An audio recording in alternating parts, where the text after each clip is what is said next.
Yeah, he's getting the PowerPoint loaded up, so we got ahead of our IT guy here just slightly, so give us 1 second. And just so while we're doing this, just I guess some ground rules. Again, if some folks come in late, we're trying to be mindful of spreading apart. So if we got more people coming here, we can go downstairs. If we had to adjourn the hearing temporarily to get down there, we got a lot more space, but we don't have the ability to have the same kind of cameras, PowerPoint, so it's best if we can have the hearing up here, and it's looking like it'll work.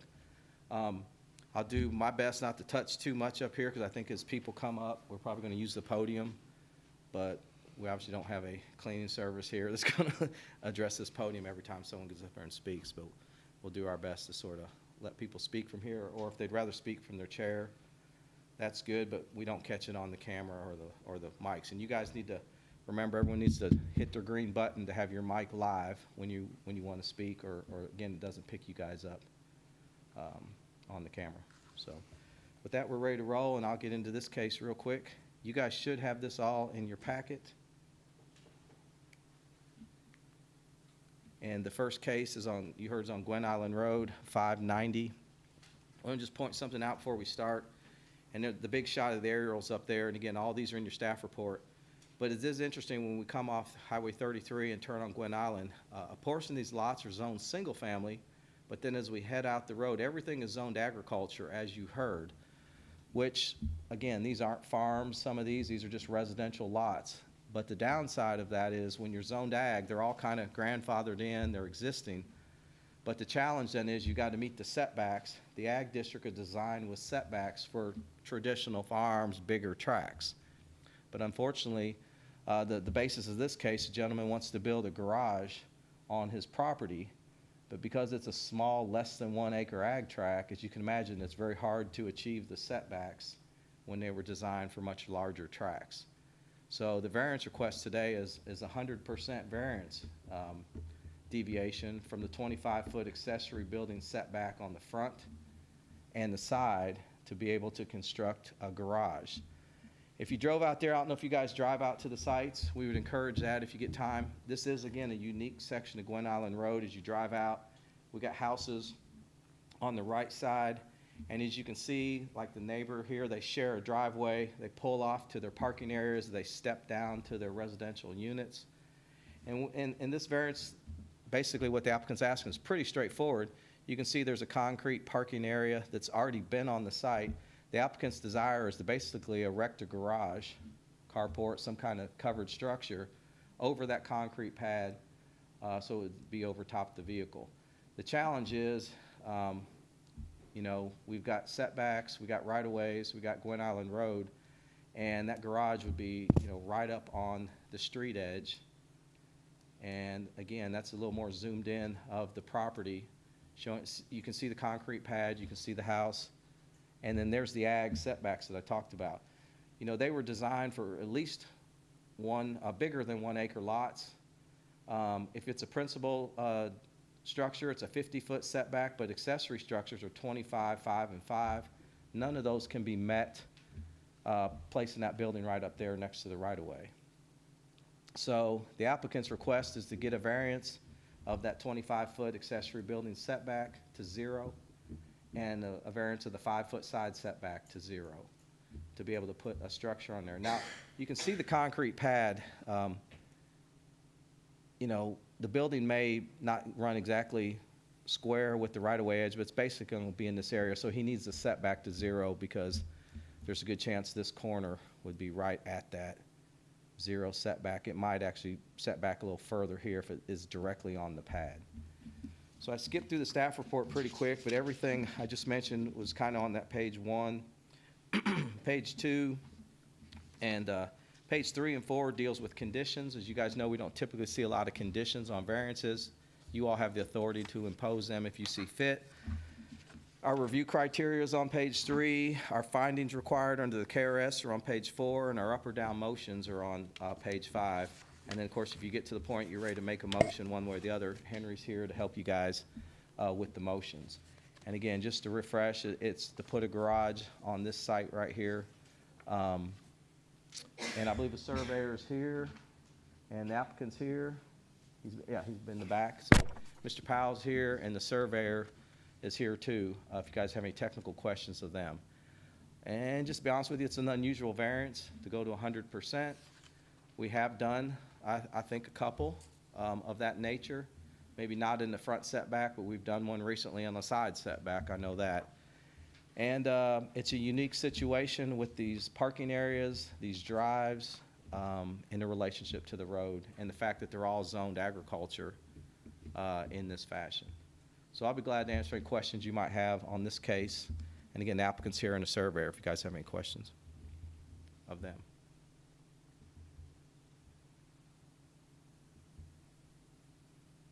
The applicant might speak. Just pretty much what you said, driveway, Kevin, you might want to come up here, just, sorry about that. especially with these masks on, they're gonna have And all. I'll flip any slides. And if you would just state your name and address and promise that your statements will be true and honest and best of your knowledge. Yes, sir, they will. My name is Kevin Powell, 590 Gwen Island Road. With the garage, it will be zero variance, but there is a hill that goes down. Our neighbor's driveway goes uphill, so it shouldn't interfere with him any.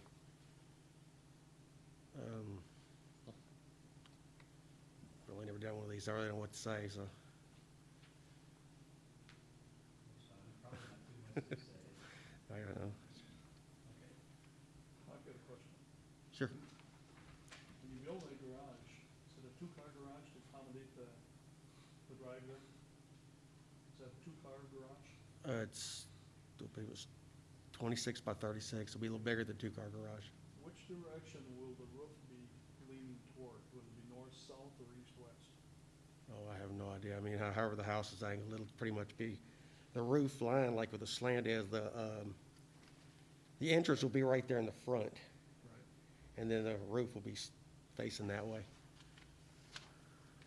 toward the house. I don't know if that's north, south, Will or, it be facing the road, or will it be facing not against the road?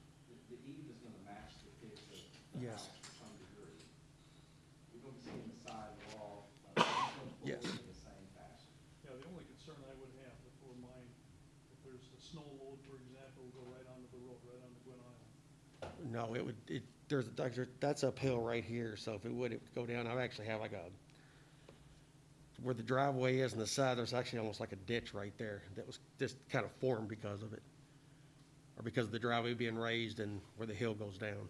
I don't know if you can really tell the slant right there, though.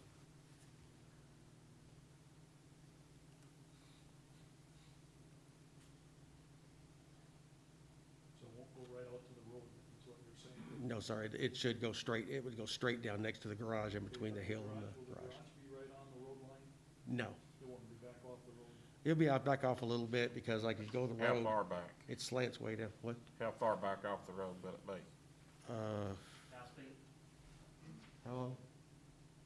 You might want the surveyor answer that. Okay. Look at my third. What we're not seeing here is there's some right-of-way that goes a little wider than the pavement.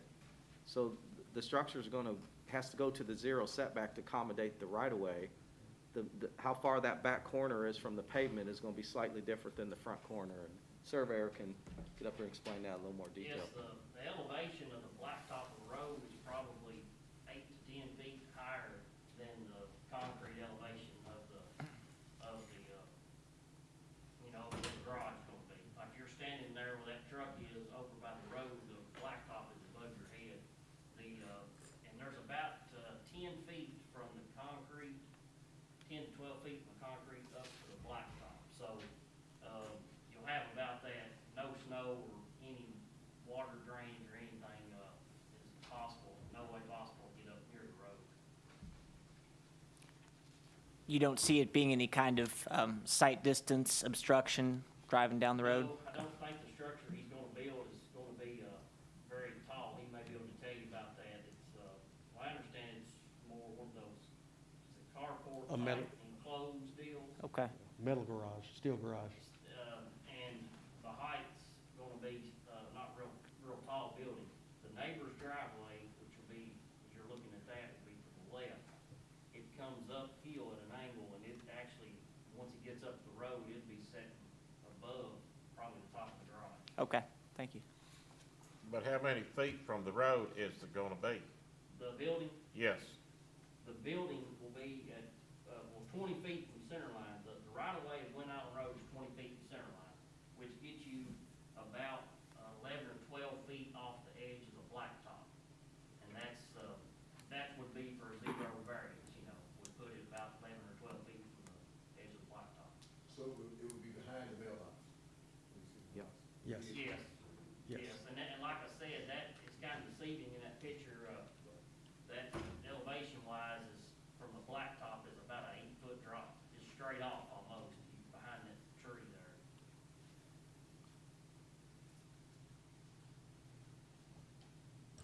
So you don't anticipate any traffic safety concerns? No, sir. My next question would be, the neighbor coming out of the driveway, would he be able to see the opposite way on which those buildings are? Yes, he will, because there's gonna be quite of a distance from, the driveways don't really connect so much, there's a gap between them. So he should be able to come out and see all right. You're not gonna have to back into the road. You'll have the ability to back down sort of to their drive. I and do a usually turn back- and then yeah. come out right. Yeah, I usually back around, turn my car around in the driveway to get out, 'cause Right. I don't like backing out on the road, I can't really see that well backing out. Plus, I don't wanna run into the ditch on the other side of the road, so.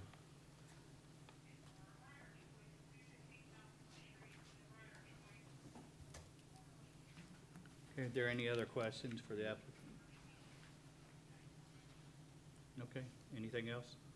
No, sir. Thank you. All right, thank you. Is there anyone here in opposition?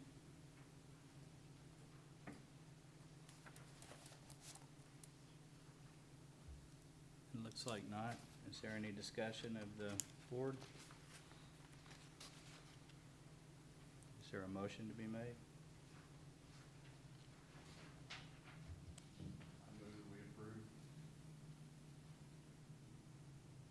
second. Second. Motion is second. Any discussion? No. All in favor? Looks like it. No opposition. Looks like the variance passes. Do we need to fill out the motion? Mr. Sutherland, would you like to incorporate into your motion the canned motion? Just the canned motion, yeah. Okay. I don't think there's any reason to vary from the canned motion. Okay. And does the second and all votes? And that's what we all were approving was the motion. All right, thank you.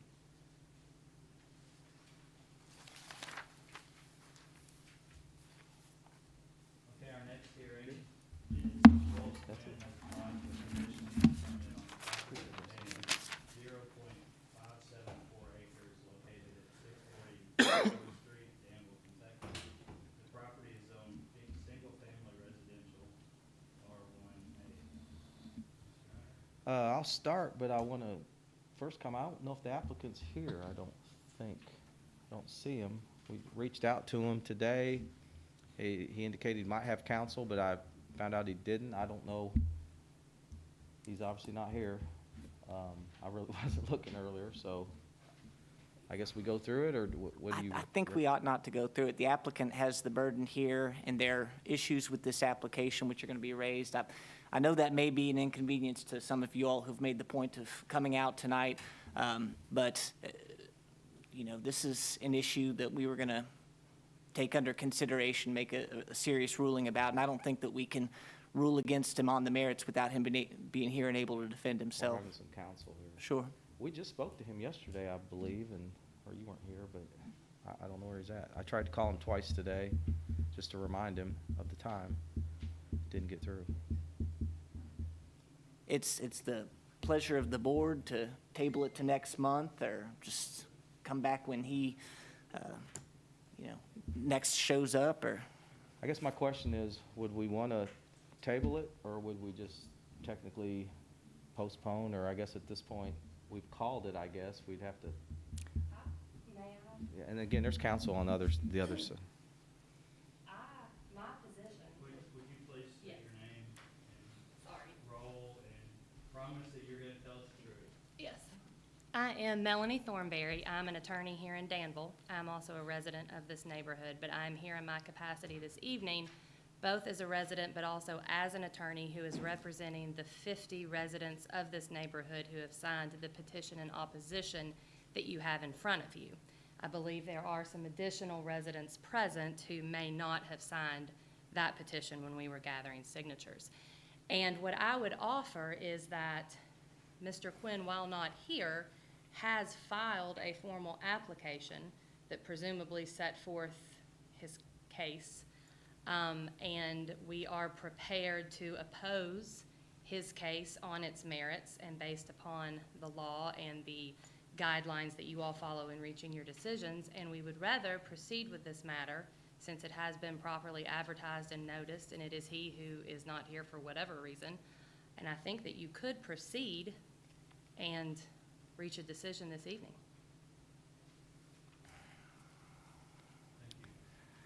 The issue of advertisement and notice, I don't think needs to be one that's of great concern here, because if we table it, we've already advertised, it's just going to be a matter of opening up old business at the next regularly scheduled meeting.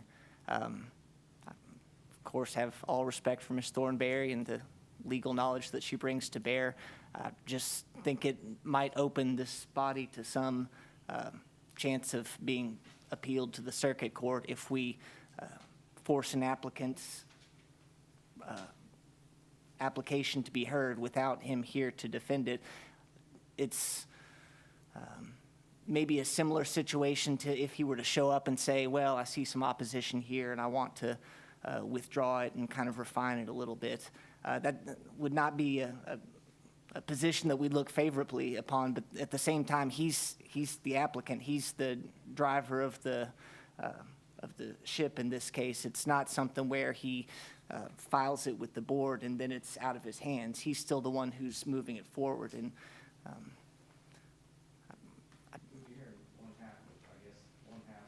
Argument, I mean, the staff would do our part, and I guess it is a requirement for the applicants to appear or have representation in the form of an attorney on all matters except plats in front of the planning commission, then a surveyor or engineer can represent them on their behalf. But normally we require all applicants to sign the application to be present at the hearing. And that's just been the protocol that both boards have adhered to. Normally we would table in this circumstance, but again, I don't know the reason why he's not here. We could try to call him again as a matter.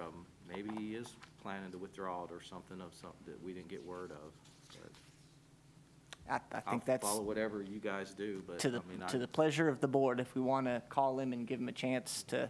I'll be glad to go in and try that. If you would, then we can say we tried.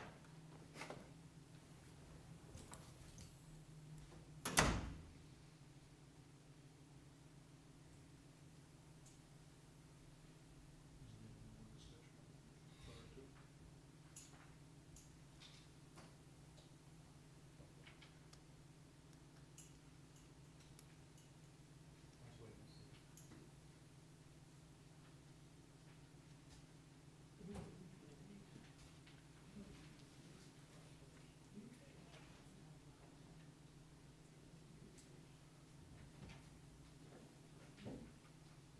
I guess we could have a call.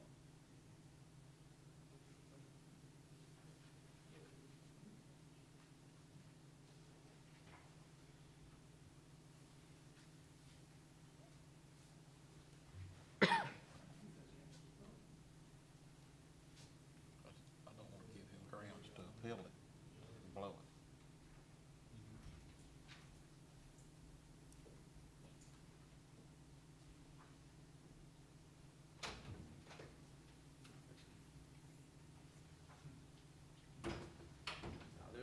It's the same. We've tried to call the cell phone a couple times a day, and it just says the number's not accepting calls at this time.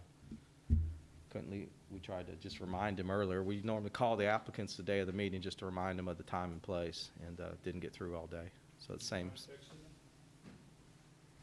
On my personal phone? If I might, Yeah, I do mind that, actually. No, I'm just kidding.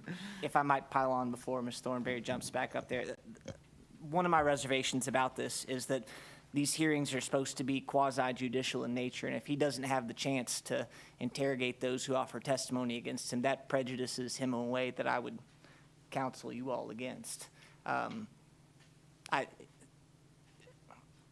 Seems to me that my recommendation would be to postpone this to the next regularly scheduled hearing. In the meantime, staff can reach out to him and let him know that if he doesn't show up again, that at that point, he's putting this body out, and we'll withdraw the application at that point.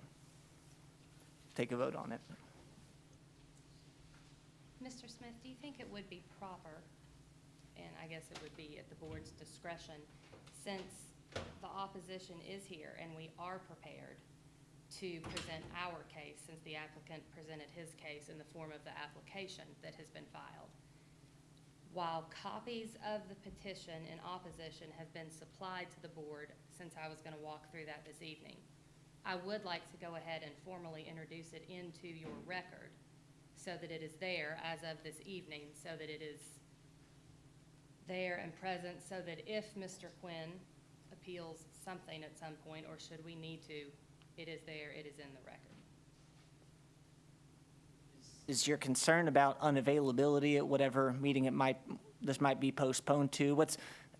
Why is it that couldn't be done at whenever this might? I'd like to do it because we're here tonight, ready to move forward, and his application is his prima facie case. Sure.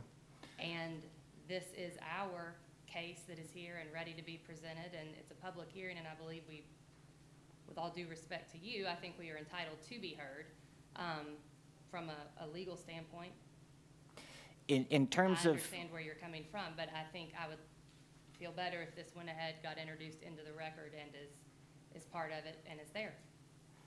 in terms of introducing documents, I think that's perfectly acceptable, and that's the type of thing that ordinarily might happen if opposition were to present something to staff. We have in the past circulated it to members of the body. My concern is about testimony and him not having the opportunity to cross-examine those who speak against his application. So if this is getting into something where you were wanting to make a presentation, that's where I would caution against it. I don't want to present anything. I just want to put this into the record. I'm not going to speak to it. I just want to have it put into the record since we are here ready to do so. I think that that's perfectly acceptable. Thank you. Can we maybe, rather than table it to the next meeting, just have a call meeting like next week if everyone's available? If we're tabling it, I guess it's still under the original advertisement. We can have a meeting at any time that's convenient to the neighborhood, obviously, the board, and the applicant. At this Right. point, the challenge we have, this was kind of going to be our last meeting. We were reluctant to have this one, but we'd already advertised it and put signs out, letters. But the planning commission is postponing all the meetings the rest of the year because the county's gone into the red, just as a precaution. So that'd be a little bit of my hesitation. The next regular meeting possibly could be December, and more than likely would be January, with the hope that we've gone back into the orange or yellow, and it's probably more safe to have, bigger meetings. But we wanted to have this one since it was advertised, and this is probably the last one we're doing, at least for the month of November. So I'd be a little reluctant with the holidays coming up to try to have a special call in the next couple days. Because really, we should resend letters at a minimum, even though we wouldn't re-advertise. I think it'd be fair, we still would want to let everyone know the new time and place, modify the sign, and a few other things. I agree. I'm a little hesitant to make special accommodations for an applicant who didn't make it to their own meeting. So. The next regular meeting would be December 15th, I believe. If we try to stick to that, but we could have a special call the first week of December. We could just see when everyone's available. And Mr. Smith, just for the record, I wasn't trying to accommodate the applicant, I was trying to accommodate the opposition. Certainly. And I will say, I've done this quite a few years, and I've not ever had an applicant not appear, except on plats and some minor stuff, or be delayed. So this is very rare that the applicant's usually, it's not in the room. Normally, they're here, and again, we've reached out, done what we could. If I may too, Steve, I'm Stephen Dexter. I'm a resident of 636 Graybrook Street too. I want to make just 2 comments for the record so the minutes can be reflected in them too. We do have residents that winter in Florida that are present tonight that made special trip and accommodation to be here. I think the record needs to reflect that. The record should also reflect that the right of cross-examination is fundamental to American jurisprudence, but it's the burden of the applicant to actually use it. You don't have to cross-examine. You have a right to cross-examination.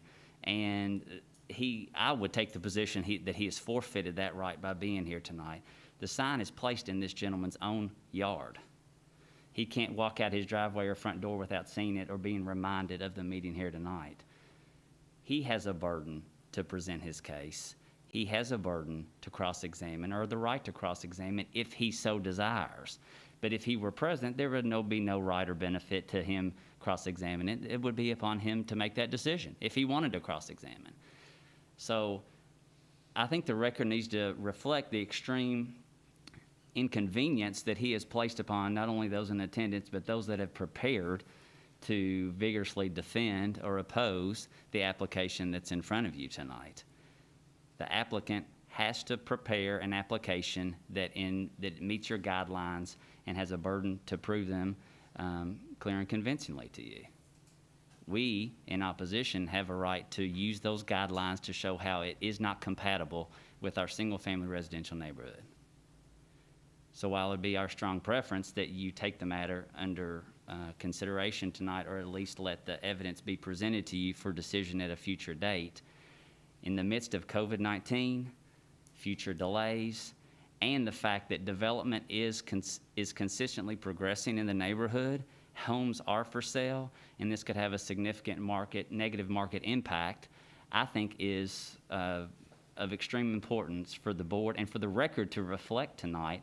Not only is it discourteous, but it's extremely inconvenient for those that are in attendance and that have prepared to be here and to really have the case heard on its merits tonight.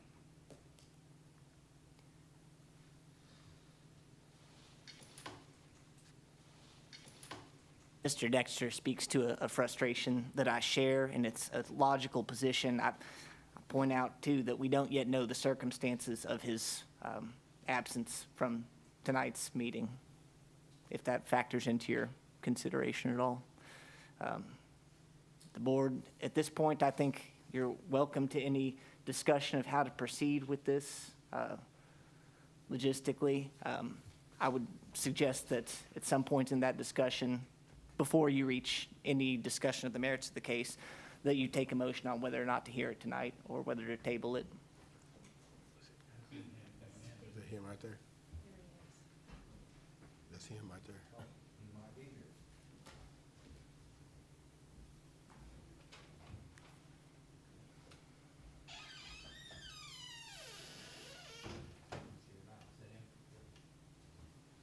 So I guess after a little bit of discussion, I guess if we're moving forward, then I would start with my staff report if we're back on track. I think we are. Is that fine, Henry? Mr. Quinn, your application has been introduced, and we are discussing whether to proceed in your absence or wait for you, but you're here, so. I apologize, I ran out of gas, but I was close to chills. Okay, so it's good. Mr. Hunter, So- the staff report, and we'll get started.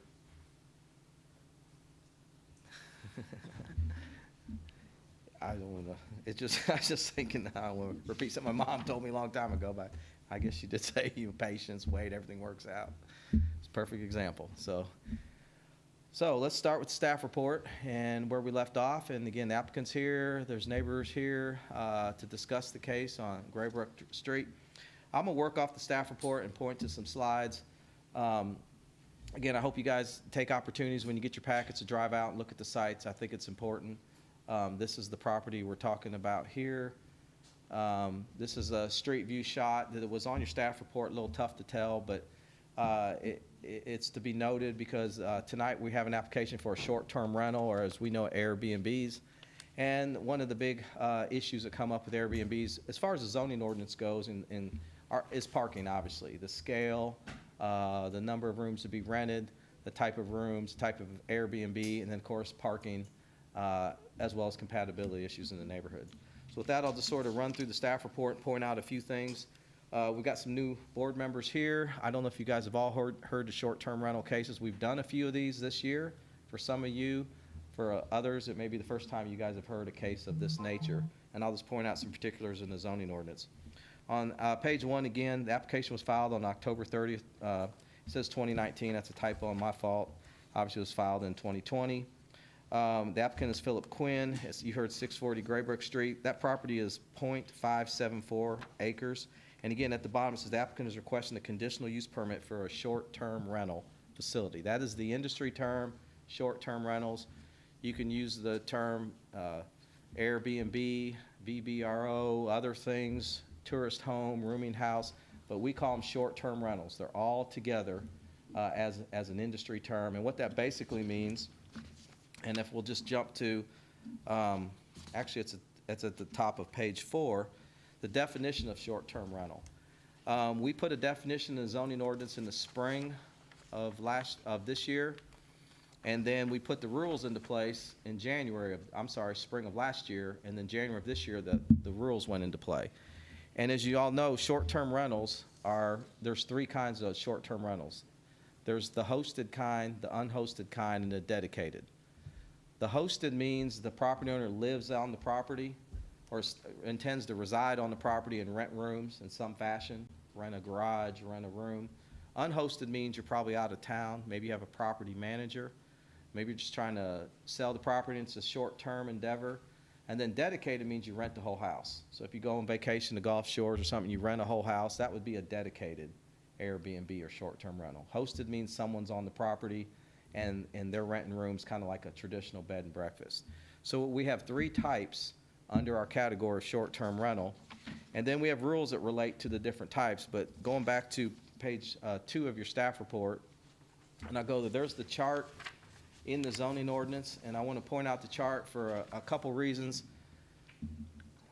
The term overnight accommodation is in the use category under commercial uses. You see eating, and you see office, you see overnight accommodation, parking, recreation, then we get to retail. Overnight accommodation is the general term, then it covers bed and breakfast, short-term rentals, hotels, motels, inns, extended stay, even RV parks.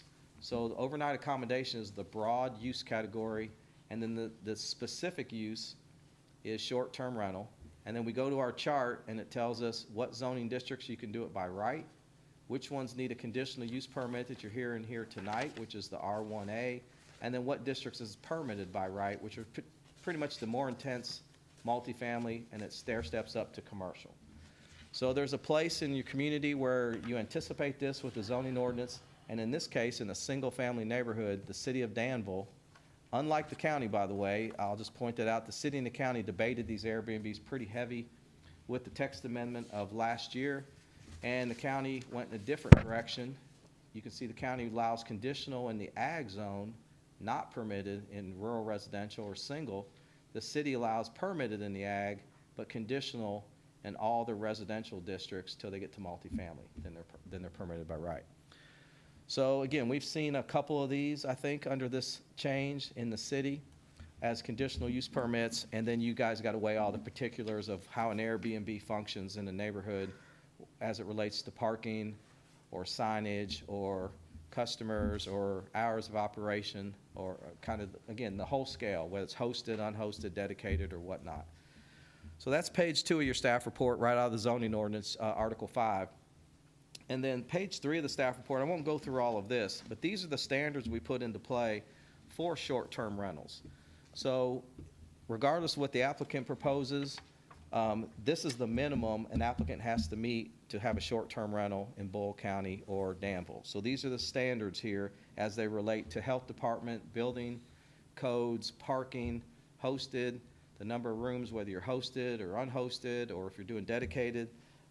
It also talks about, I think real important about that you can't do other activities like weddings or parties or concerts.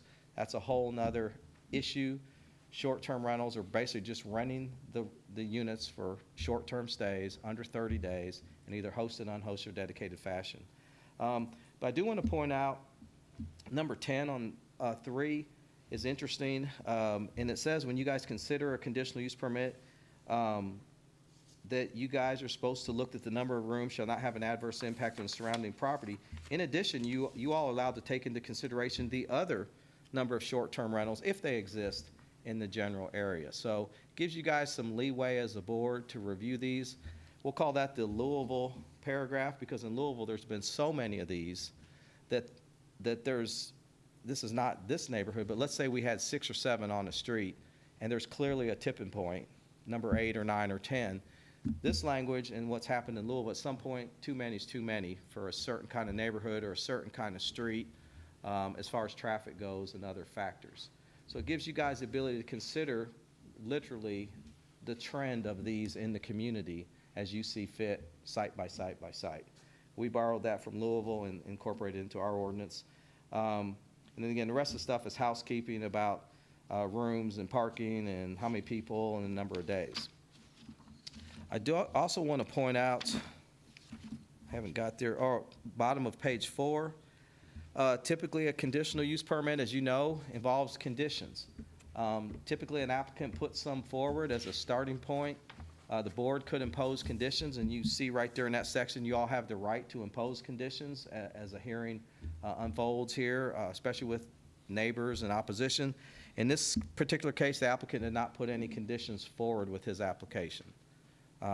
So we didn't get any, and so he's asking for a short-term rental at this location, and at this point, the staff didn't have clear direction on whether it's hosted, unhosted, dedicated, or any specific conditions, other than the applicant intending to say he'll comply with all the standards that are required in the zoning ordinance, which are the 11 standards on the prior page. Page 5 of your staff report of the review criteria and finding required out of our Article 3 on how you guys are supposed to review CUPs or conditional use permits.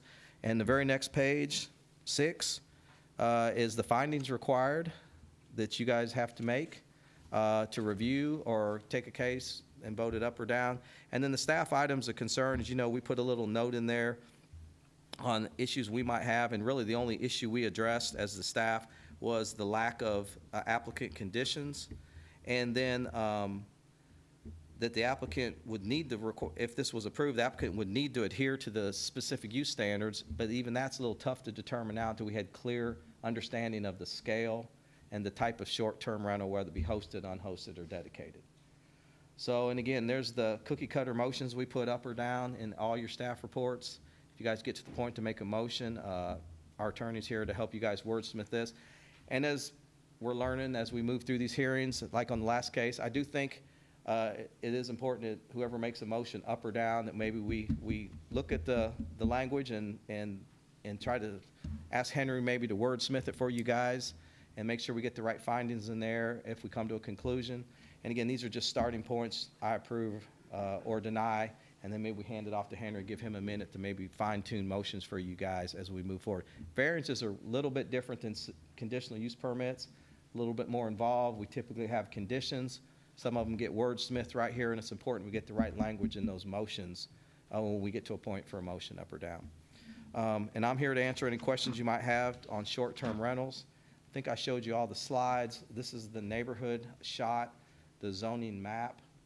And again, you see the neighborhood's mostly R1A. There's a zoomed out section. I don't know why the golf course is zoned multifamily, but it is. It's one of those oddities in our zoning map. We got some old zoning layers that just don't match some uses. But the neighborhood that we're talking about is basically in here, and it's zoned single family, and that is the predominant use in the neighborhood. And there's the chart. And again, going back, there's a street shot of the house and an overview shot of the property. And I'll be glad to move any slides through who's ever speaking. I'll be glad to move them through whatever anybody wants to see. And again, if you have any questions for me, I'll be glad to answer them. The applicant's here.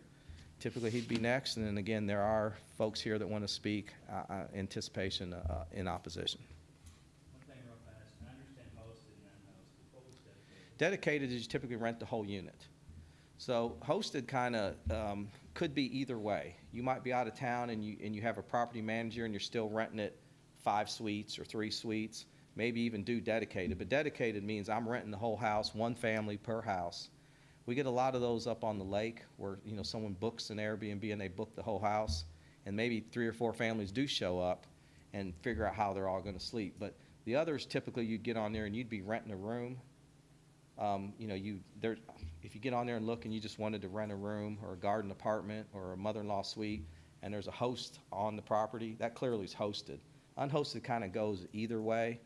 Dedicated is clearly, we just rent the whole house, rent by rent by rent. And those are the 3 types that are out there. And we had a lot of debate about this when we were amending the zoning ordinance on what would work in the city of Danville, what wouldn't work, what's the industry standard. Should we just allow hosted only, or is it more likely people do them as dedicated? What we found out is they're rented all 3 ways, the ones that are out there. And we have about approximately 60 in our community right now.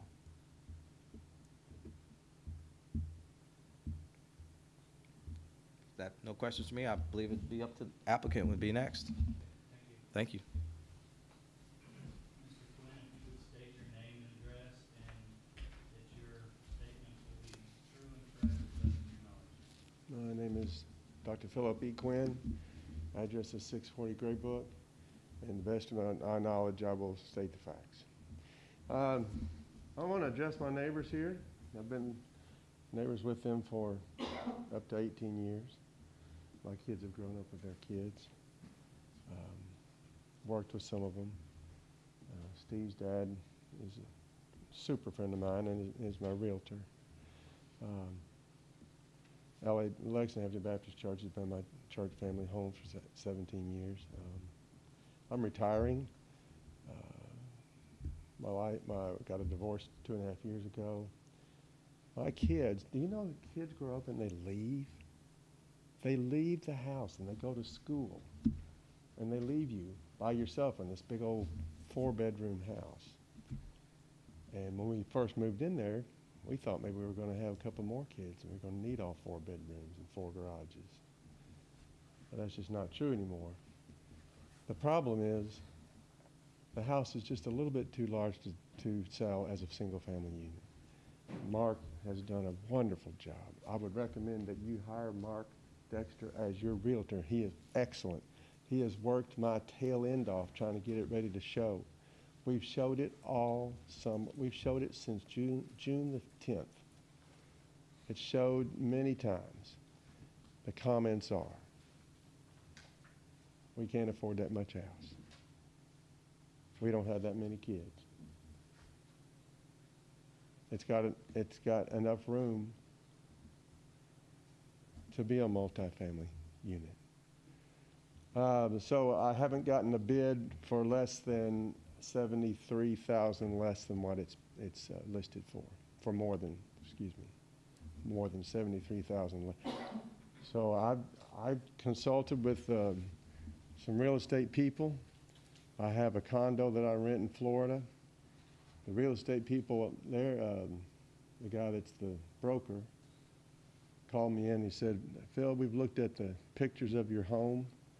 We know you have a condo down here. Are you satisfied with the way we operate your property? I said, yes.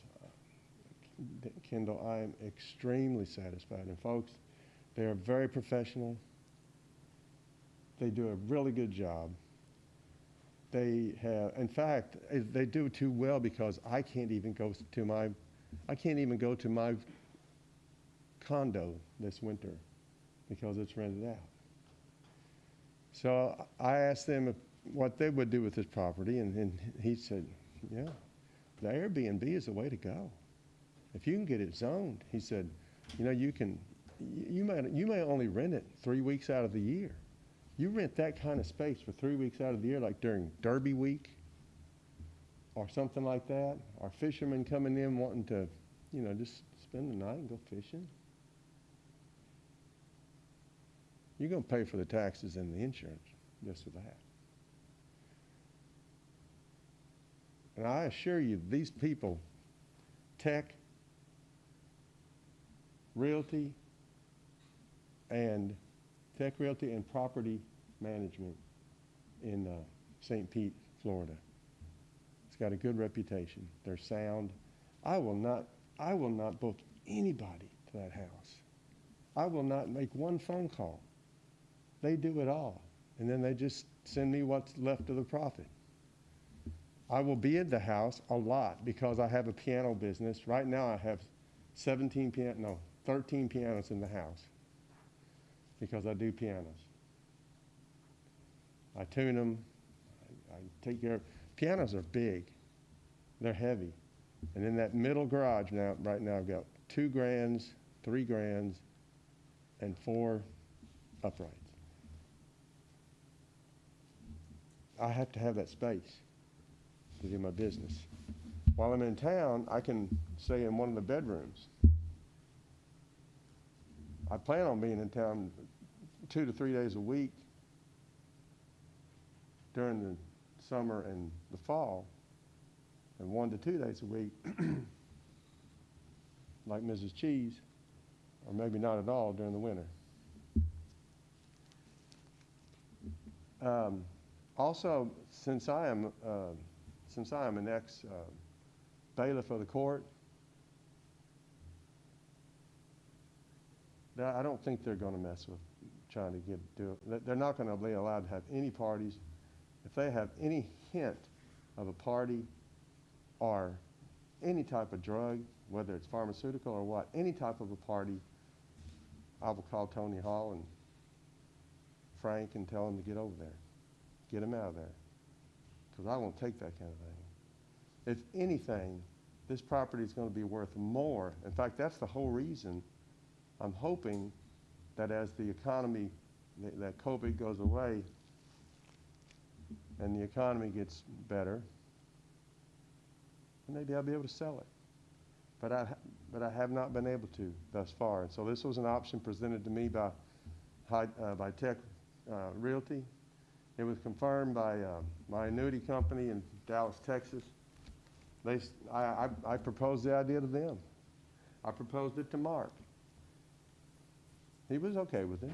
He said, you'll have to get it rezoned. So it's just a business venture, but it will be very closely watched. I will not be there all the time, but if I'm not there, the Arnolds we are very close with the next door neighbors. Their daughter is 7 days older than my daughter. They've been best friends for life. Dave and I go, I was Dave's youth director in Dry Ridge Baptist Church before I came to Lexington. Beto, he and Maureen keep an eagle eye. And so people will keep an eye on that place. And Chris, I assure you, the value of your property will not go down. And we will not be using it to go back and forth to the country club. The only other thing I have to say is that I did a tally of 26 houses. I'd like to have the opportunity to hand that out, if that is necessary. Dr. Quinn, are you saying you have a handout that you want over here, that you're wanting to distribute to board members? Well, or what is it that you're? This is a tally of from the 26 houses that are on my street. I did this Friday the 13th at about 3 to 5 in the afternoon. I talked to the neighbors. I made some phone calls. I visited with a couple of them, and I've got the results. I've got the names of the families, the addresses of every house, except maybe 1 or 2, and whether or not they were for having an Airbnb at 640 Great Brook. I can give you the results right now, or you can, whatever pleases. Reach the guidance of our attorney as far as. Right, you're welcome to distribute it. They can give it whatever consideration or grain of salt they may take it with, but and I say that because you're not an attorney representing these people and aren't able to speak on their behalf. But no, I'm just trying to quell some questions from my neighbors, whom I love and care about and respect, and not and try to quell some of the fears that they have that place is going to turn into a drug rehab place and have parties all the time. And I know places that have, but that's just not what I'm a Baptist ordained minister. I'm straight as you can get. And I don't put up with that stuff in my home. If I might ask you for the record, how do you plan on handling this? Are you going to be in the house while there are guests there? And how many rooms do you anticipate being rented out to guests? Thank you. The lower unit, the upper two floors are where the bedrooms are. The master, as in most houses, there's the den and the kitchen and the dining room and the living room and the master suite. That's all on the first floor. So there's one big bedroom there. And by the way, Steve told me to do this, and Steve, I just didn't get back with you. It says, I think, on the application that we are for 8 rooms. I think when we discussed it, we said if you were doing the unhosted, the maximum is 8. Yeah. Hosted was limited to 5. Okay. And dedicated, so you would need to clarify.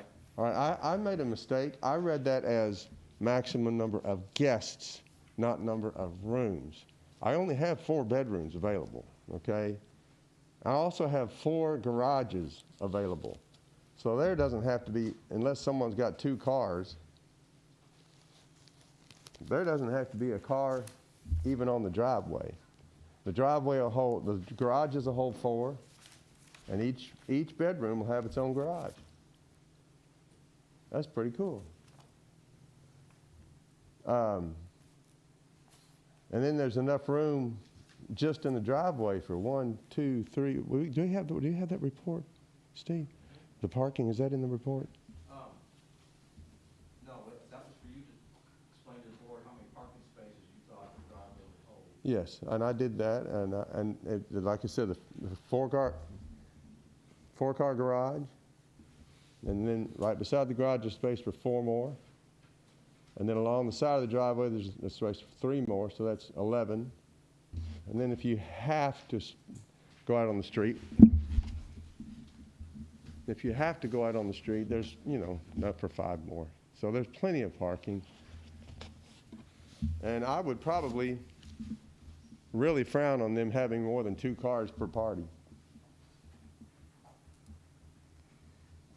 And did I answer your question? The other part of the question was, do you intend to be there while guests are staying there? Yes. Okay. I will be there, like I said, during the summer and the fall. I will be there probably 2 days a week, maybe more, doing my piano business. I tune pianos. I tune an average of 3 or 4 a week. By the way, the cheapest in town, so if you need a piano tune, let me know. Thank you. I have one question. During your statement, you was talking about, the list of people that live in your neighborhood and who would be, helping you watch over the house if anything happens over there, and, they would be on top of it. And one of the names you mentioned was the Betos. Mm-hmm. And I see they have marked against it. Mm-hmm. Maureen has.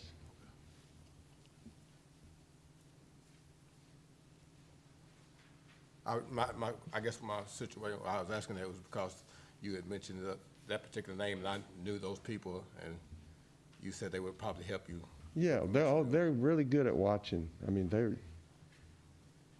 they let us know if something, they're right next door. They will, and I will tell them, if there's any questionable activity going on, call the police. But we lived there for 18 years, almost 18 years, and no one's ever been called, to my knowledge. And it's going to stay that way as long as I'm there, as long as these people are doing the property management. I've told them, because they manage my condo, and it's a first-class condo, and we vet everybody that goes through that condo, and it'll be the very same management company, the very same person that'll be managing this property if this passes. I've got a question. Yes, sir. You listed that property back on June 19th for $398,000. 60 days later, you lowered that price to $389. Okay. Wait a minute. Yes, okay. 631 Graybuck, just up the street from you. Property's been listed for 250 days at 399,000, is not sold. But just before you lowered your price, excuse me, you lowered your price just 41 days ago, 620 Graybuck, just past you. They listed their price for 390,000, so you're all within similar price. You recently, obviously it's for sale now, Correct, and obviously if you sell it, you're gonna be exiting. correct. So it appears to me, and being a real estate broker myself, it Yes. appears to me it's strictly trying to be a marketing technique on your part that may have obligation against the new buyer. Against what? A new buyer, Oh. a buyer for you, because once you sell it, you're gone. It's not that it can be extended on and on and on. Right. So I guess my concern is that it only appears to be a marketing technique on your part to try to sell the property. No, sir. Well, that's what it appears, in my opinion. I understand, but it's not, I'm not, I really, my kids do not want me to sell the property. They want to come home from school, come to Christmas break, spring break. Their friends are, I mean, my daughter's 18 years old. Danville's all she's ever known. Blake is fishing buddies with Jackson, Montgomery's, you know, just all the guys at DHS. And he stays with his mom's son, but he keeps his boat in my garage. He does not want to give up that boat space. So I'm not really wanting to sell the house. I thought maybe I had to buy the condo. But I think that after I start getting the revenue from the condo, I won't have to do that. Does that answer the question? What's the other part? Well, of the three properties that are listed within a block of yours, there are the two properties, you are the lowest price on the market right now. So if somebody's looking for a piece of property in that capacity, they would certainly look at yours. Yeah, I don't know his name. Could I ask your name? Dan Campbell? Oh, okay. Mr. Campbell, Mark Dexter has done a wonderful job of getting this property ready to sell. The problem is, I put it on the market before I got it ready. Have you ever had a house to do that? I mean, you know, I was in money trouble. I was trying to get this piano business going. To make long story short, I needed to put it on the market, but I needed to put $20,000 into it. So Mark let me put it on the market at $398, which was, you know, a little high for him. But he said, let's go ahead and do that and see what happens. So we did that for a month or so. And during that month, Mark kept saying, Phil, those shutters need to be painted. He said, the kitchen counter is 28 years old. So we got a new granite, we did the whole kitchen. We finished floors. We painted every single inside surface in that house, every single one. We painted the garage floors. We painted the garage doors. We painted the garage ceilings. And we put $20,000 into that house. But it still wasn't selling. And I kept asking Mark, why is this not showing? He said, well, the feedback we get, Phil, is just that it's a big house. Nobody wants a house that big. It's, you know, it's one of the bigger ones in that neighborhood. It's got a full basement.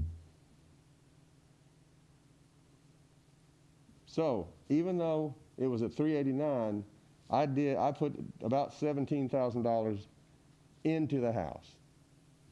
And then my son and I were traveling one day back from fishing, and Mark calls and said, Phil, it's been on the market for 2 months. Do you want to sell this property or not? I said, yeah, I need the money.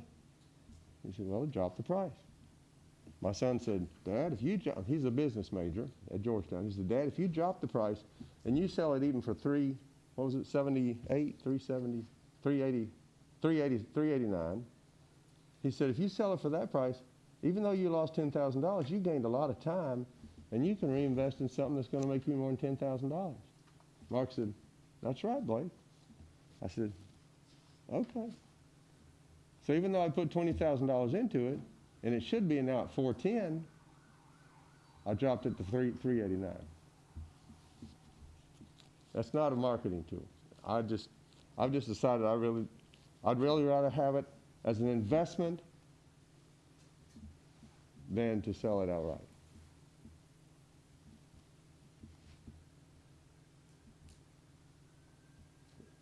Any other questions? Mr. Quinn, I'd like to clarify 2 questions on the staff items of concern, that you address both the type of short-term rental and the scale. The types of short-term rental are hosted, unhosted, and dedicated, and the scale addresses the number of rooms, bedrooms that will be available for rent. Yes, sir. The host, it will be unhosted to the most, because I can't always determine that I'm going to be in that house Monday and Tuesday. So someone will be in charge of that. In fact, I'm really hoping that I can sort of rent, or at least let one of the bedrooms be used on a constant basis whenever I need somebody by someone who I trust, like my son. He wouldn't rent it, of course. Or maybe I could pay Sophie Arnold or Will Arnold next door, they're college students, to have a key, to run in there, make sure everything's okay and that nothing's torn up. But it will be unhosted, okay? And the other thing is, like I said, I made a mistake when I read the application. I thought it said number of guests that you would be capable of hosting. And it was the number of guest rooms. The number of guest rooms is 4. I have 4 bedrooms, 4 beds. The number of guests would be up to 8, of course, because each bed will hold 2.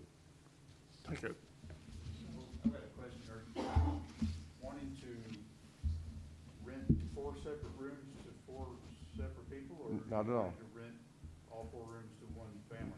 No, the only way you can split this up, because of the way the house flows, is to rent the upper 2 levels together.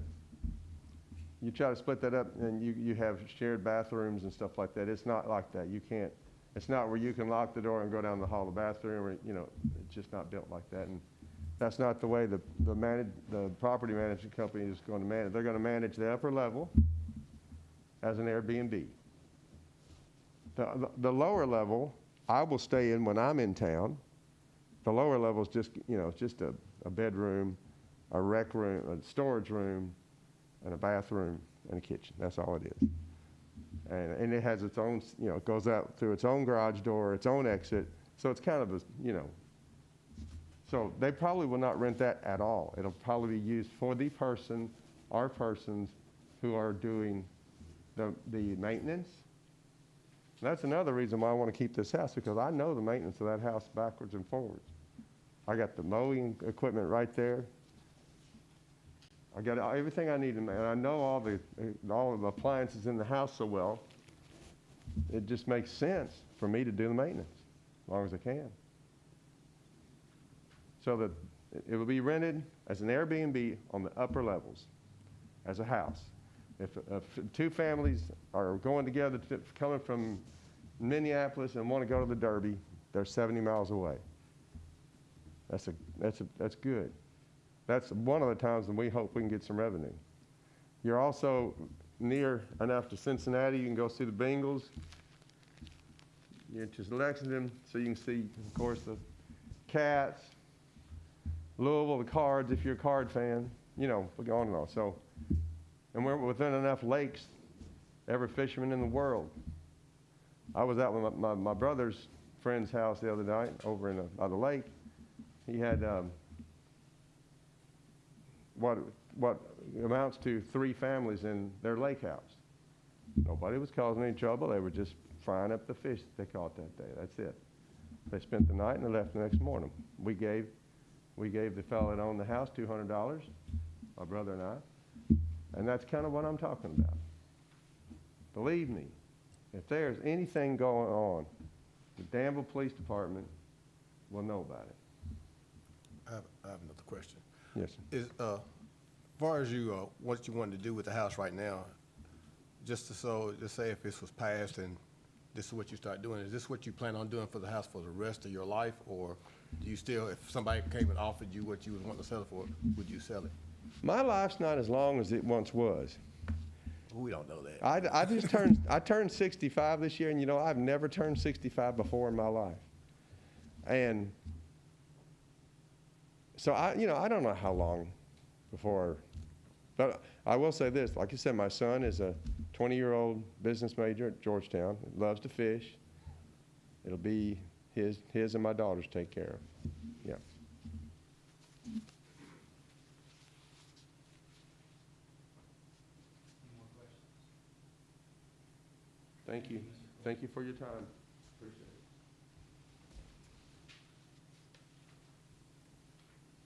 Is there anyone here to speak in favor of the application?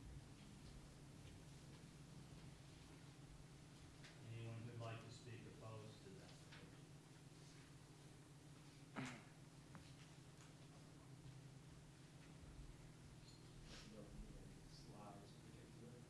I don't think so at the moment. You could leave it here, actually. Thank you, I will.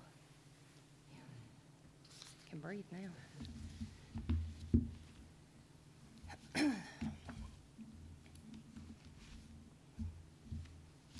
All right, first item of business for me, well, let me again state my name for the record.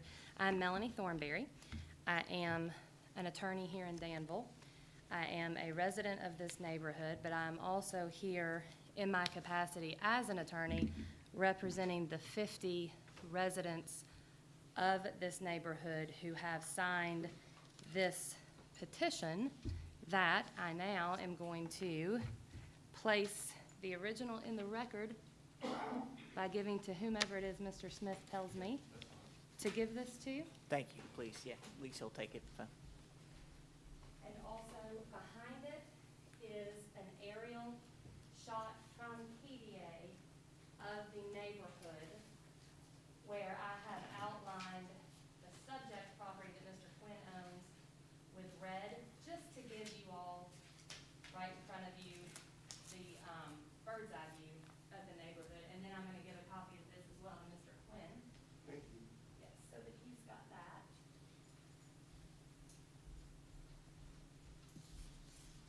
Okay. So I, excuse me, I will try to keep this short because I don't think that there is a whole lot that needs to be said other than to cover, as Mr. Hunter provided for you all there on page 5, your review criteria and the factors that you as a board must find are all satisfied before you could approve the applicant's request for the conditional use permit. The first one that I would like to address is the issue of, will the proposed applicant's conditional use be consistent with the intent for the district in which it is located? We have neighborhood restrictions. They are private neighborhood restrictions. They are attached to the petition that you have in front of you as Exhibit A. If you will look with me, please, at restriction number 1, you will see that it reads that all numbered lots in Section 1 of Rolling Meadows subdivision shall be known and described as single-family residential lots and shall be restricted to residential use and shall not be used for commercial purposes. The very use that the applicant is seeking is defined in our ordinances that you have in front of you as a commercial use. On the chart that Mr. Hunter was reviewing with you earlier, the short-term rental is under the classification of a commercial use.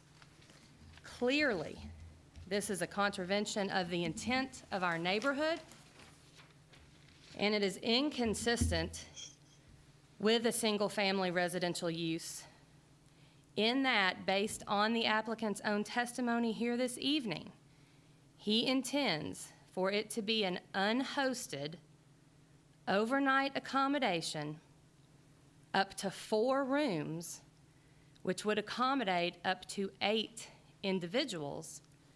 And earlier in his testimony, I think I heard him correctly say, up to 11 vehicles could be expected. On that slide there behind you is a depiction of his home and its driveway. 11 vehicles are not going to fit in that driveway. Our street is not meant to accommodate street parking. It interferes with the traffic flow when there are cars parked along the street. The second point to address is that, will this proposed use being sought be compatible with the existing uses adjacent to and near the subject property? In no way, shape, or form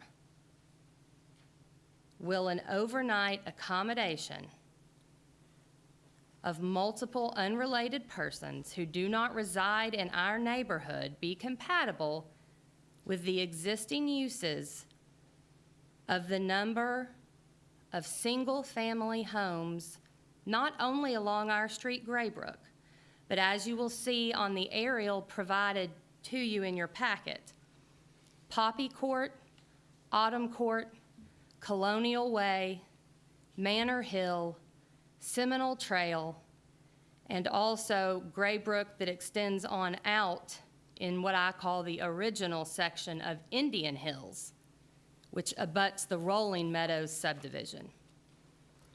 Our entire neighborhood is single-family residential.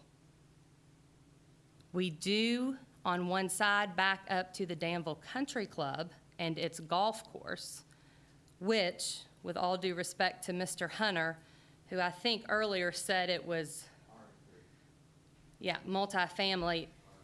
When I had looked previously, very recently, at our map, it's actually zoned public. That's the future land use map. Okay, so, yeah, okay, future land use map. So, we're not looking at somewhere that there's currently or in the future going to be commercial use of anything close to us. To allow transient persons to come in and out of our neighborhood for 1 night, for 3 nights, for what our ordinance says has to be less than 30 nights, given what he has applied for, is completely incompatible with all of the families who reside in this neighborhood and who rely on it to be quiet, family-oriented, and a neighborhood that we can enjoy. The next, will it be or will it not be? So he needs to prove that it will not be hazardous, detrimental, or disturbing to present surrounding land uses due to noise, glare, smoke, dust, odor, fumes, or other general nuisance. It will absolutely be detrimental and disturbing to the present surrounding land use.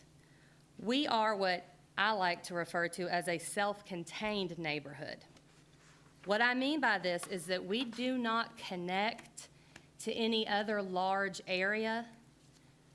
We do not connect any 2 areas to each other. Therefore, we are not any kind of pass-through between areas of Danville. Truly, when people come into our neighborhood, be it vehicle traffic or be it foot traffic. They have a destination within the neighborhood. Most often it is because they live there. Sometimes it is because they are visiting a family that lives there. Because of this, our residents, a large number of which are families with young children, myself included, feel very safe being out walking, running, pushing strollers, allowing our children to ride bicycles, roller skate, play in the front yards, be back and forth between neighborhood yards, playing with other children. To bring in the additional traffic that the applicant is seeking is going to be detrimental, and it is most certainly going to be a nuisance to everyone who lives in that neighborhood. And to that end, I would again draw your attention to our neighborhood restrictions there on Exhibit A, specifically number 10, which does state that no noxious or offensive trade or activity shall be carried on upon any lot, nor shall anything be done thereon which may be or become an annoyance or a nuisance to the neighborhood. Another burden that he needs to prove is that it will not otherwise adversely affect the development of the general neighborhood or of the district in which the neighborhood lies. This is going to adversely affect the continued development of our neighborhood. As you can see from the aerial there, and if you have driven out there, you will notice there are some vacant lots. And actually, most of those vacant lots lie close to where the applicant's property is located. Those lots remain to be built upon. They remain to be sold by the developer to people that want to build upon them. People are not going to want to come and build their home in a neighborhood that has allowed this type of use to come into it. To have a commercial enterprise running is going to impede the development, and it is also going to have a detrimental effect on the property values of those of us who have already invested in this neighborhood.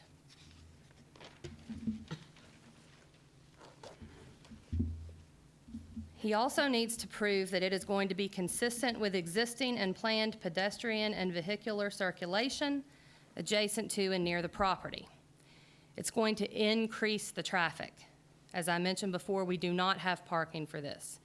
We are a neighborhood of very minimal vehicular traffic, a lot of foot traffic, as I previously mentioned, and I cannot stress to you enough that so much of that foot traffic is children, either on their own, on their bikes, or being pushed in strollers.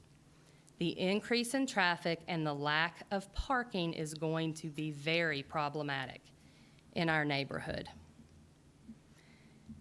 Next, he needs to show that there will be adequate water and sewer supply, stormwater facilities, transportation facilities, waste disposal, and other public services. Now, that's kind of an easy component maybe to skip over when you're looking at these various factors to analyze. I almost did it myself. And then I started thinking about how we are a neighborhood that has trash collection one time a week. Each property has been supplied with one of the large plastic canisters that you roll to the curb. We have recycling pickup one time a week. My household, which consists of myself and a husband and 3 children, very quickly can fill those up. If you've got the potential of up to 8, and perhaps more, given that the applicant's own testimony seemed to be that he could have up to 8 other persons in the home, and he may be there or someone else may be there at different times, that trash pickup and that recycling pickup is not going to be adequate. Who's going to make sure things are clean? Who's going to make sure that things are taken to the dump? I'm concerned about what that's going to end up looking like.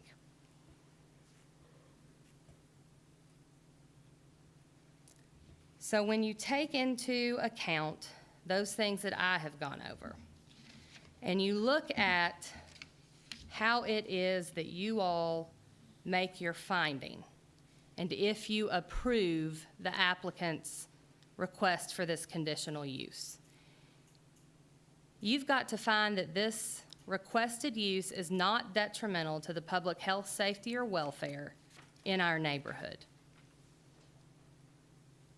You have to find that this use is not going to contribute to overburdening the municipal services. You have to find that the use will not result in increased traffic congestion, additional parking problems, substantial increase in population density, environmental problems, or constitute a nuisance. I do not believe that you can find any of those things. I believe that based on what I have shared with you here, and what you will probably hear from others who are opposed to this and may choose to speak because they have not signed that petition of 50 other residents in our neighborhood that are also in opposition to this, that this is a terrible idea for our neighborhood. It is not an appropriate use in our neighborhood. It is a violation of our neighborhood restrictions, which I do understand are not there for you to enforce. However, I do believe that those neighborhood restrictions do tell you as a board what the intent is for our neighborhood environment, what the intent is for it to be used as a single-family residential neighborhood with absolutely no commercial uses allowed. And the persons who have invested in that neighborhood, who are choosing to raise their families in that neighborhood, some of whom have already raised their children and are choosing to stay in that neighborhood even in retirement, are choosing to do so partly in reliance upon the environment that is there and the security that they have in knowing that this environment is going to be upheld. So on behalf of the 50 residents that I am here speaking on behalf of, including myself, it is our request that you all deny the application for the conditional use permit that has been presented to you and that is in front of you this evening. I thank you for your time, and I will answer any questions should you have any for me.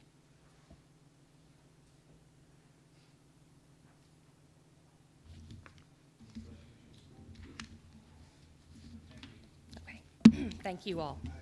Oh, yes, sir. Yes, sir.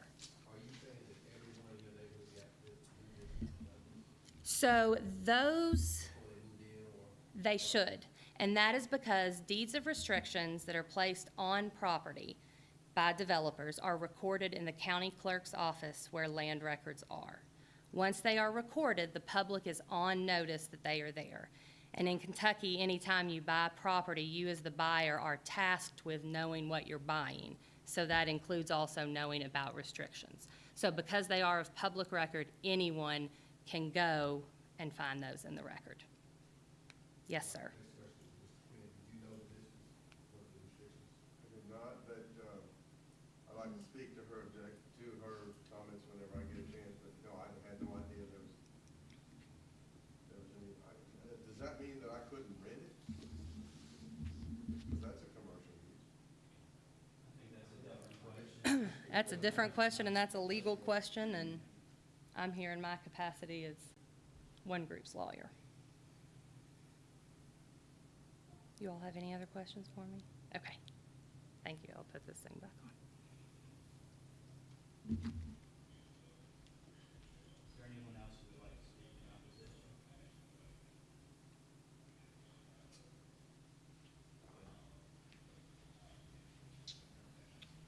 My name's David Purdom, 643 Graybrook. I don't really know very many people in here because we just moved in October 16th to there. It's a fairly large house. So we have 3 kids, so and we paid for our house more than what the list price is on this one. I came from a community that had no zoning to speak of. The county had none. The community had very little. When we moved, I asked for the deed restrictions because I wanted safety from rentals, from other and just different other things that I've seen go wrong in my community that I came from. The Airbnb thing has taken off, and it's in Springfield, so I'm not that far away. The Airbnb thing has kind of taken off there in some of the nicer neighborhoods, and it has not done well for the property values. It has not served the residents of that community well, and I could kind of see that. Now, we didn't live there. I lived in the county, so we had no zoning. So when we were looking for a place to live, I was wanting somewhere that would have some zoning protections for us as a family, for my investment, for my 3 young kids. And so that's a large part of the reason why we chose to move there. I guess that's, and I'm, as much of a property rights person as anybody, and individual rights, but the fact is, I don't see them there. So that there are protections against that and rules against that. And anyway, any questions for me? Any questions? No. Thank you. Good. Mr. Quinn, can you wait till after all of the opposition is spoken, and I'll give you a chance to, yes, ma'am.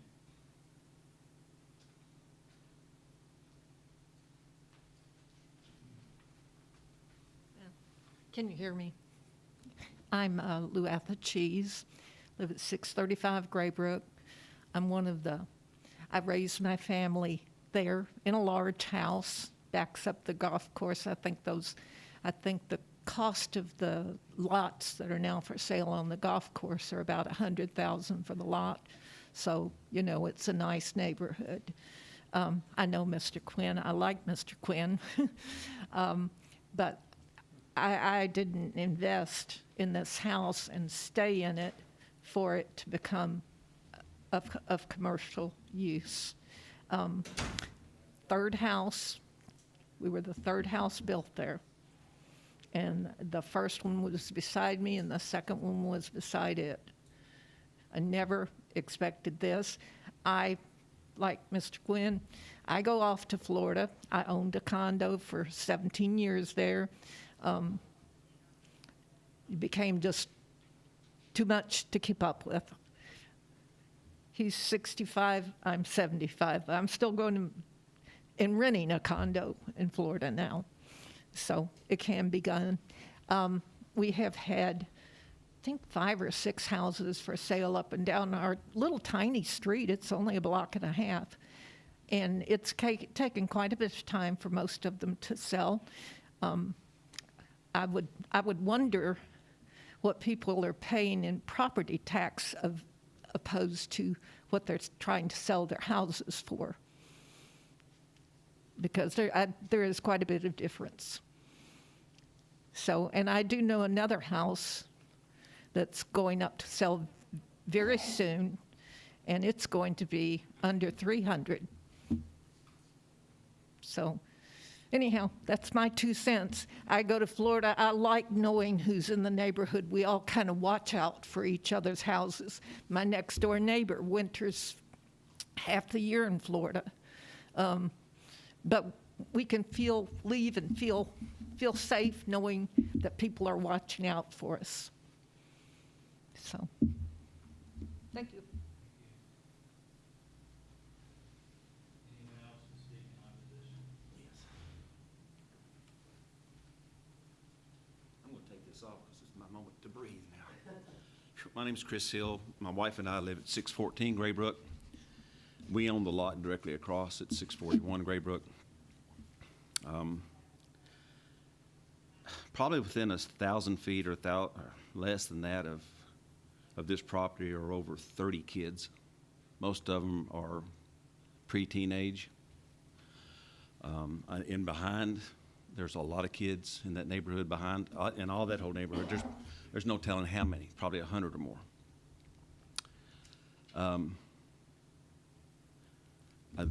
David had just spoke. He just moved in with, I think, they're all three teenage, or less than teenage. Yeah, less than teenage. And, you know, right after he moved in, the sign went up, and I didn't tell him, but I told my wife, I said, if he probably saw that, he might not have wanted to spend that kind of money on that house.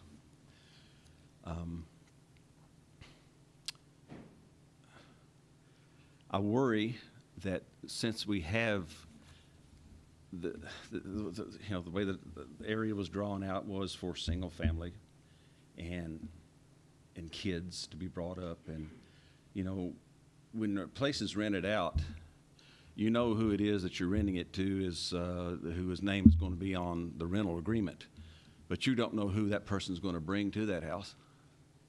Could be their best friend who may not have had a great reputation or something like that. We as neighbors here, we don't know what's going to be renting that house. We don't know who they are. We don't know what offenses they've committed in the past. I don't know if there's even a way you could find out. If I'm going to rent the house and I'm going to bring my brother and he's going to bring his friend, I don't know where he, you know, I mean, what I'm saying is I'm very concerned, having been in law enforcement for, well, the best part of my life. I'm very concerned. There's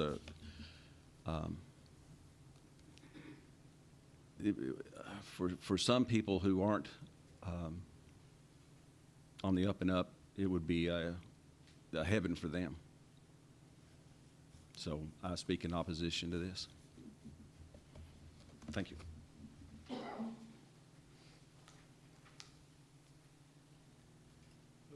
I'm Phil Showalter. I live at 100 Weatherburn Court.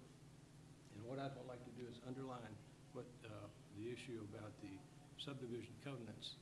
As far as I know, there are 4 different sets of covenants in that area over there. And what is proposed is directly opposed or contrary to what all the building covenants are in subdivision restrictions. This young man here that just bought the house in the neighborhood bought with the expectations that the neighbors would abide by those covenants and those restrictions as everybody else did.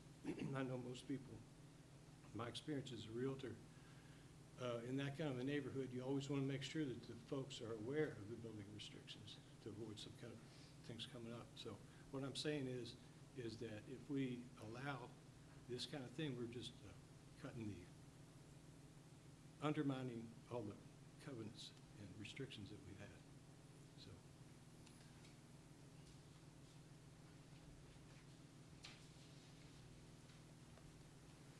Anyone else to speak in opposition?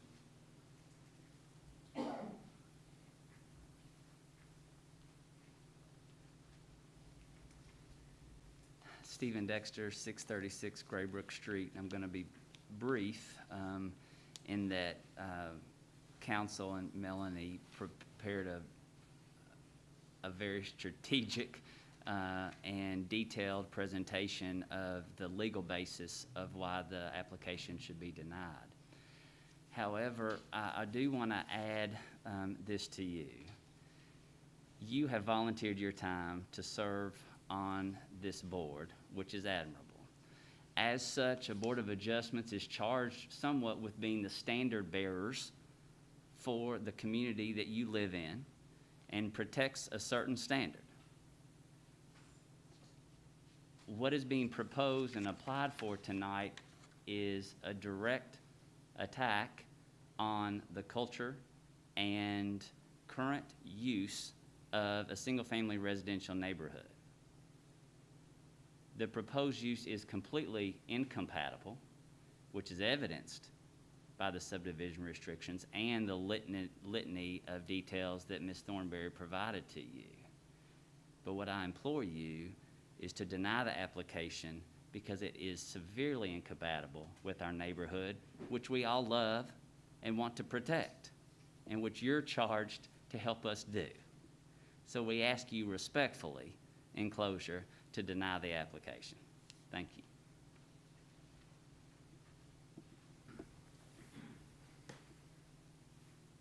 Anyone else to speak in opposition?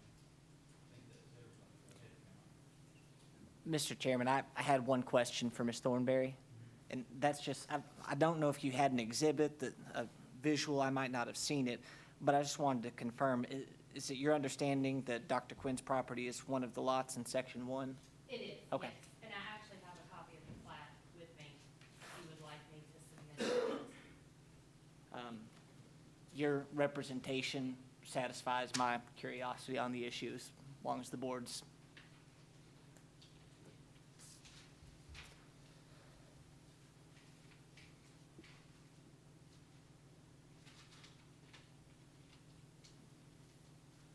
I'm assuming the board is satisfied. Okay, it is, yes. Okay. I'm looking at it right now. I think it's lot number 24. But yes, it is. It is one of those lots that is found on the plat referenced in the restrictions as plat file 264B. Thank Which is the final plat of Section 1 of Laurel Meadows subdivision.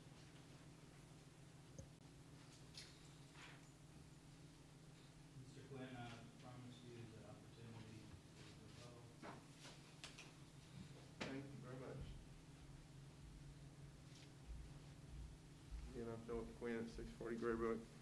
Most of the claim, the fears seem to be based primarily on the use of the increased traffic and parking. Mr. Hunter, I don't know if you remember that I gave you this. It's in your files. But, however, this is detailed as you instructed me to do. This shows details as to exact number of parking spaces that have been measured out. All right, if I can. Yeah, and that was when you were talking about 8, I believe, right? You bounced some different numbers off of me at one point. Well, it just shows how there is room, guys. I don't know if you, how there is room. First of all, there's 4 garages, so there'll be 4 cars. We can put a restriction not allowing 2 cars per bedroom to be parked anywhere on the street or otherwise. They would have to park somewhere else in town and get a ride to our house. Because I don't want if I'm in there, I don't want 3 or 4 cars per garage. But I will tell you this, I've got 2 teenagers that grew up in there. When they were, you all know how teenagers are, they have friends. And whenever we were at the height of 2 teenagers, we had 4 cars, one for my wife, one for me, a truck for my son, a car for my daughter, a boat for fishing, and a John boat, and a few other vehicles, plus their friends' vehicles on Friday or Saturday night. And if they had a birthday party, we probably had 13 young people over there. And not one time was there a disturbance, because we are good people.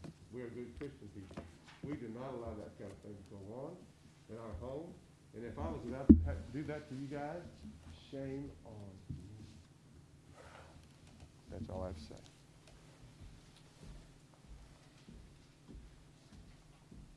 Board have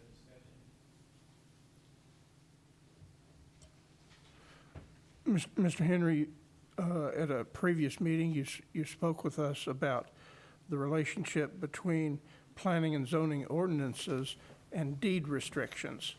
Could you remind me again of how those relate and how they impinge upon our decision? The deed restrictions are a private agreement, and they are not enforceable by planning and zoning. That prior meeting where we had deed restrictions introduced into the discussion, we did not have a copy of them before us, and we didn't know for certain what their terms were. This, in my mind, is a somewhat different situation, that we have a copy of the restrictions. We know they're applicable to the property in question. I would suggest that I've known other boards that won't even hear an application based on its conflict with the deed restrictions. Then again, that's not always a black and white situation. This instance tonight, though, might be somewhere where you might consider what the deed restrictions suggest about the use's compatibility with the area.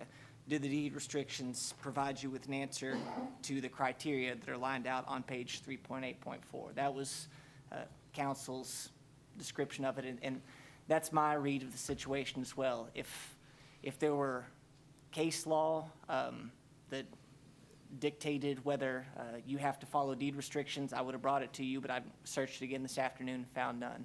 It's more a matter of addressing these criteria, and I would suggest that maybe the deed restrictions point to answers for you on some of these criteria.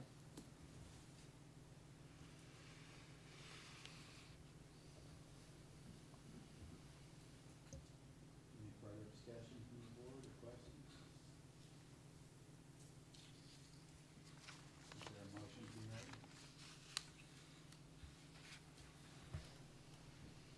I make a motion for a decision to be made.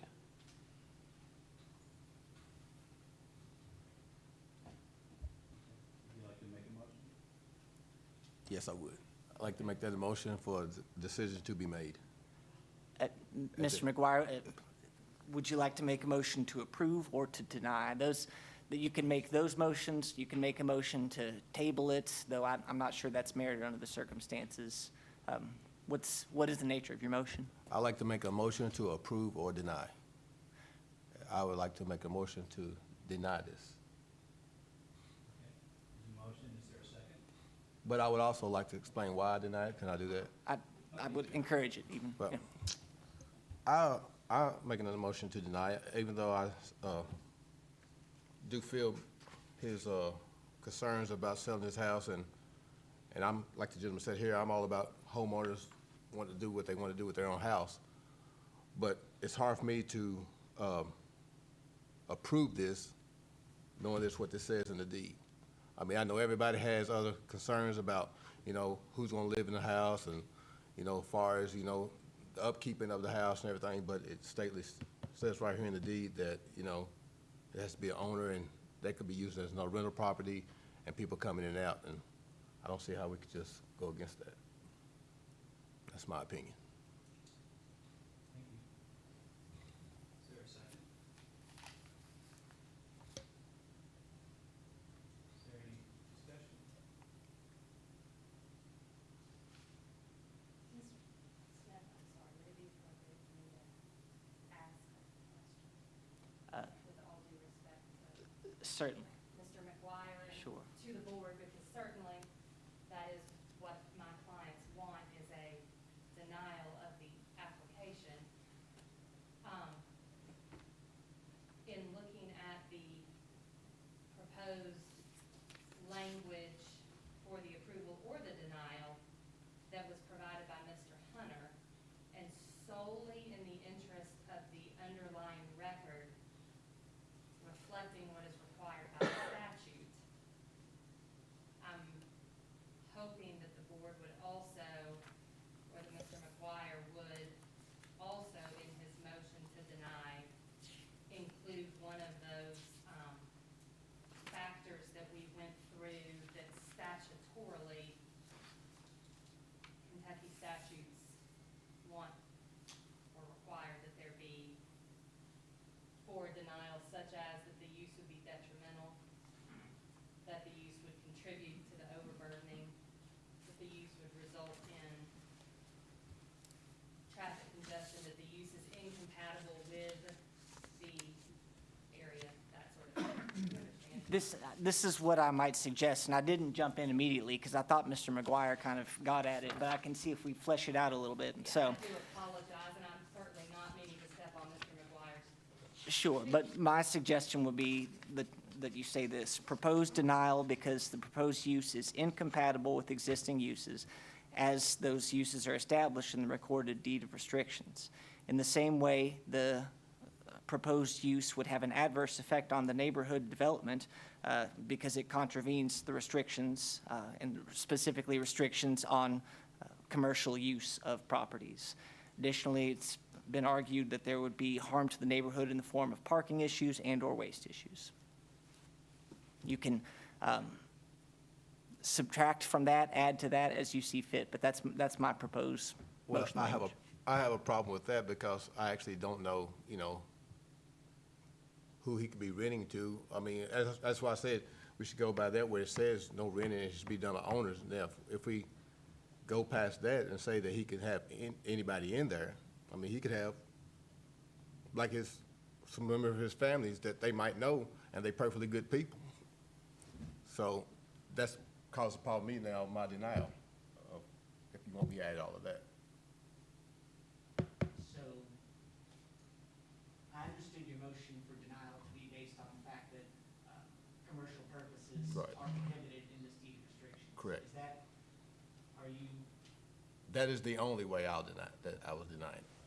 That's the only way I made the motion to deny, is because it was written down in the deed of that particular reason. right? And because it's, I'm trying to aim this, as Ms. Thornberry has described, in something that suits the criteria of the statute. So, or specifically our zoning ordinance. Because of that, because it's prohibited in the deed, it's not compatible with existing uses nearby Right. in the neighborhood. Right.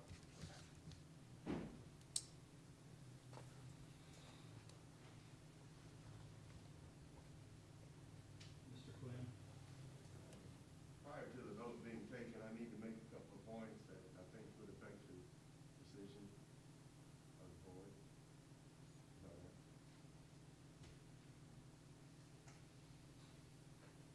I think we're kind of at the vote point now, and you were given the opportunity to speak. You do it very quickly and specifically address. I really am seeking to get an Airbnb because I am concerned about my community. If I don't get permission of zoning for Airbnb, I will be forced to rent the entire property, which is not going to be pretty. Or I will be forced to leave the house abandoned 5 out of 7 days a week. Then that's not going to be pretty. So my concern is for the house, for the property. You know, it probably would be easier just to sell it even for less and go away. But I still need a place to live. I still need a place to operate my business, my small business in the garage. And if I don't have that, I'm gonna have to rent something else. This is just a win-win solution, because if I'm not allowed to do that, and I can't sell the house for what it's worth, and I'm out of town 5 out of 7 days a week, and I leave that house abandoned, and I don't understand why I can't do an Airbnb, but I can rent it. That doesn't make sense. That's really not what we're here to discuss. But that is a valid point. Okay. Thank you. Is there any other discussion from the board? We're ready to vote. All in favor of the denial? It seems unanimous. So the motion is for the application is denied. That's all the public hearings. Is there any old business to address?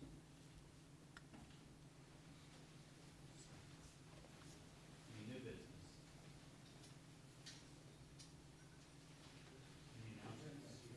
I'll just note the December meeting is still on, but the filing deadline is next week. It's anticipated, no cases that I'm aware of, so there's a good chance we'll cancel December's meeting. I believe it's going to be the 15th. Yeah. We'll see if any cases come in, but we're leaning towards a cancellation of, again, all the meetings the rest of the year until we get into a better place, community-wise, for having a public meeting. But we'll let you know. We'll send you an email or packets, et cetera.